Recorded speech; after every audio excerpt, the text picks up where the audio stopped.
All right, everybody, welcome back to the Jim Ryan Running YouTube channel. I am, of course, here with the Jim Ryan again.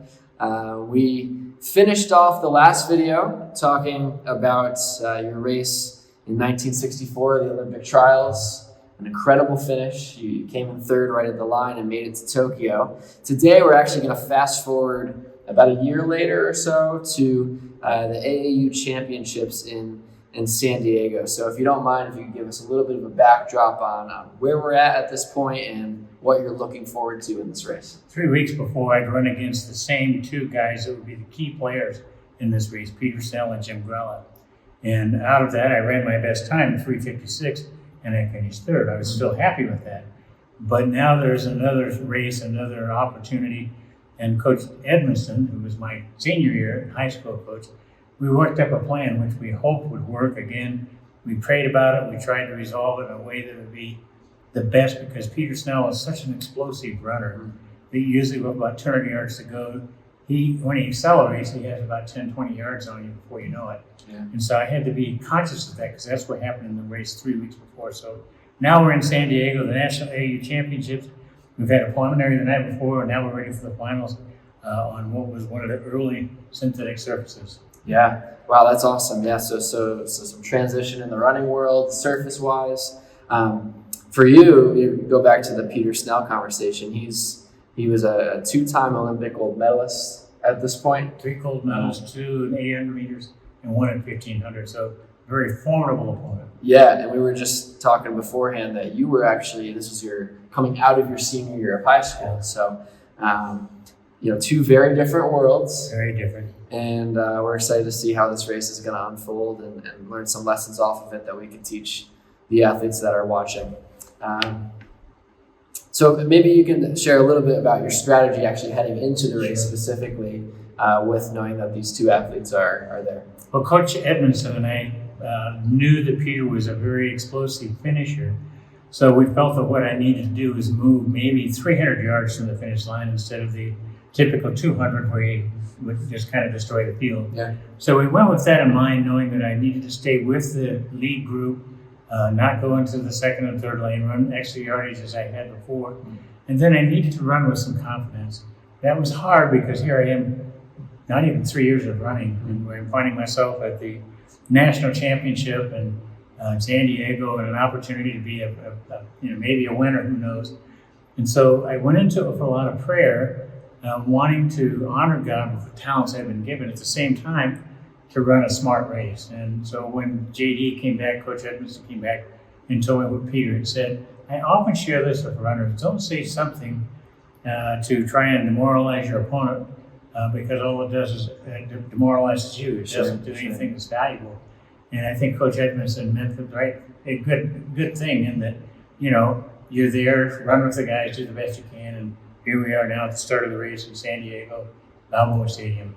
Let's see what happens. I'm excited to watch this with you, Jim. We're going to hop right into this right now. And you won't see this. Peter Snell is in the black uniform. Is that him right there? That's Peter Snell right there. Right beside him is Joseph Odazil, who is from Czechoslovakia. He was a silver medalist in the Olympics before 1964. Okay. I'm on the inside. I'm in the all-white jersey with Wichita in front. And again, it's one of those moments at the beginning. You're sort of juggling to find a place. Sure. Nobody really wanted to lead, although the young person in front, Kerry Wissiger, had been an American record holder a few years before, took the lead and took the work. And the rest of us are trying to get positioned. The 3 of us are towards the back, Peter Snell, myself, and Jim Grella. We're in no hurry to go to the front because that means we have to lead. And at this time, we're simply wanting to maintain a good position as the race continues to develop. And it seems like that's happening so far.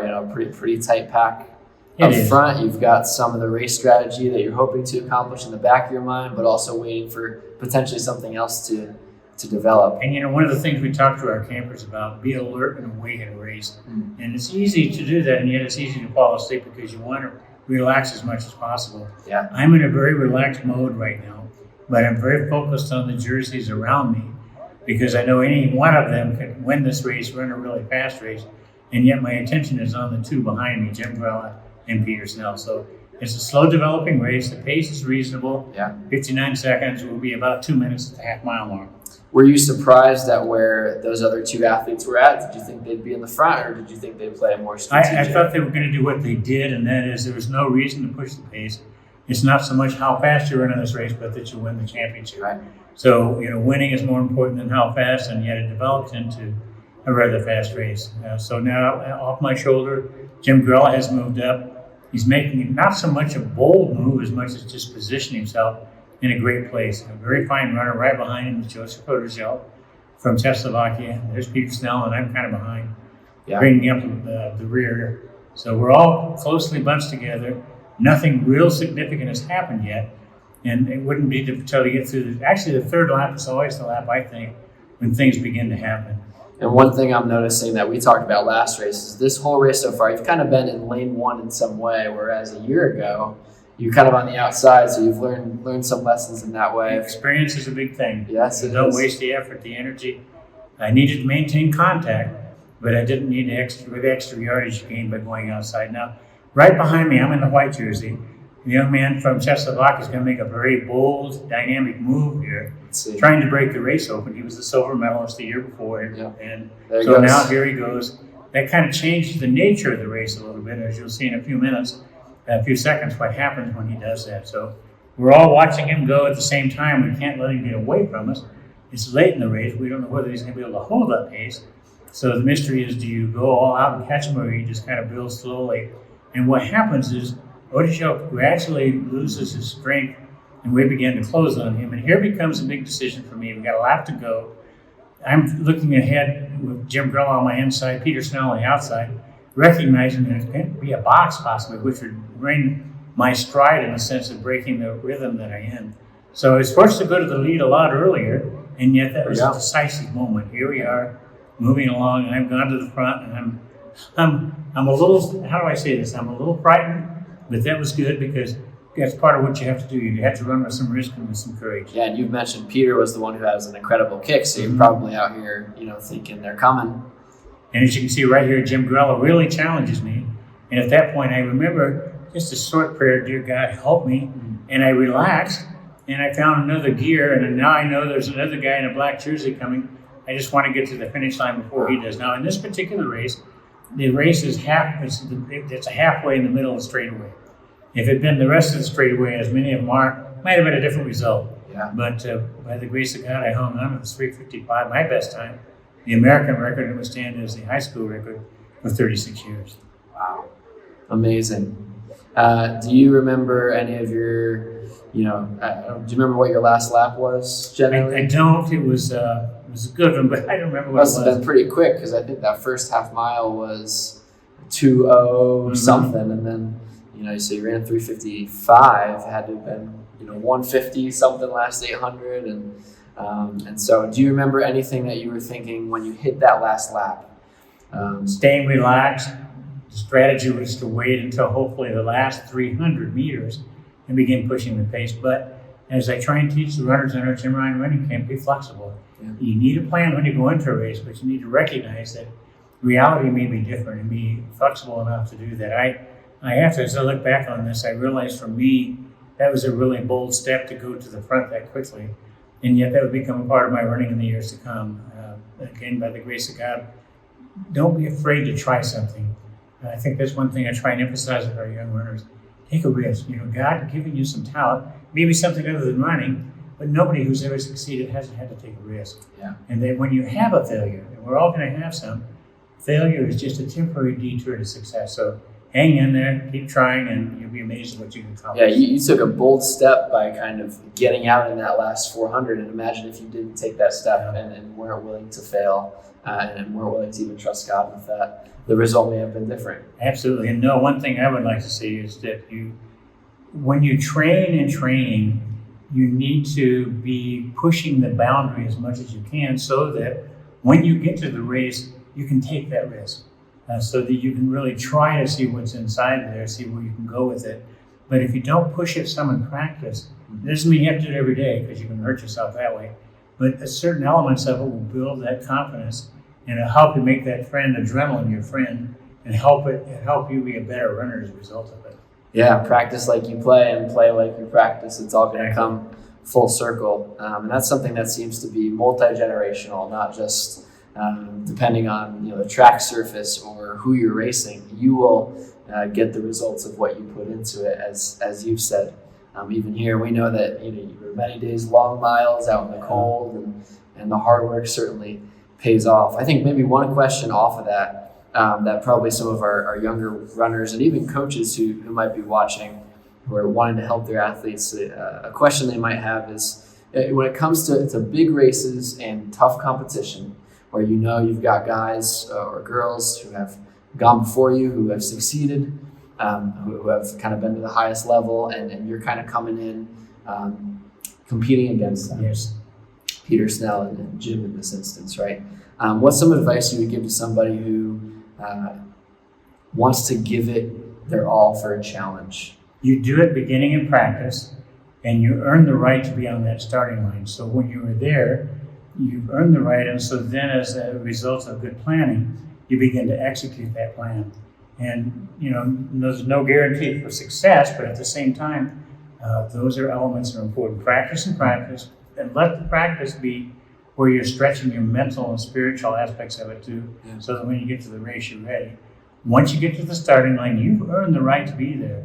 So then it becomes a matter of executing what you think you can do, and then going with courage into that particular step.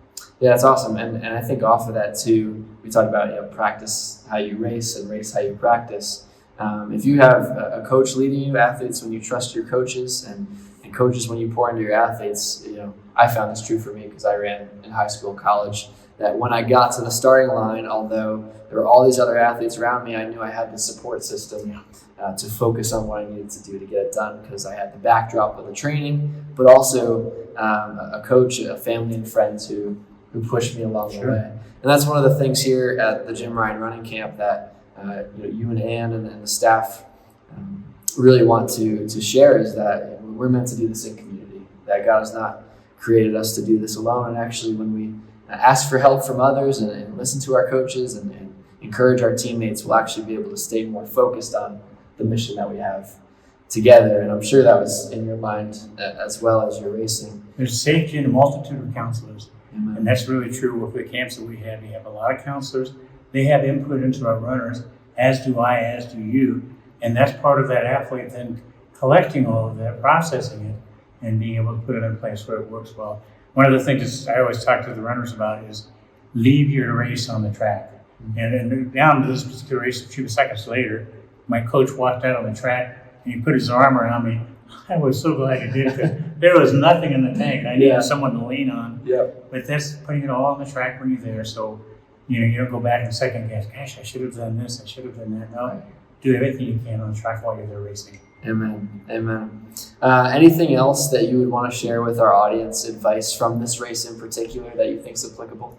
Again, I think one of the most important things is to have a plan, have a goal, and sit down with your coach and maybe whoever else is helping you, and then work your way through what you're doing to get there. So, in other words, a plan. Now, having said that, then you need to make sure you've done the correct training along the way, so that plan isn't futile. It's one that you can execute. So we had done a number of drills, getting me really tired, and then learning to sprint as effortlessly as possible.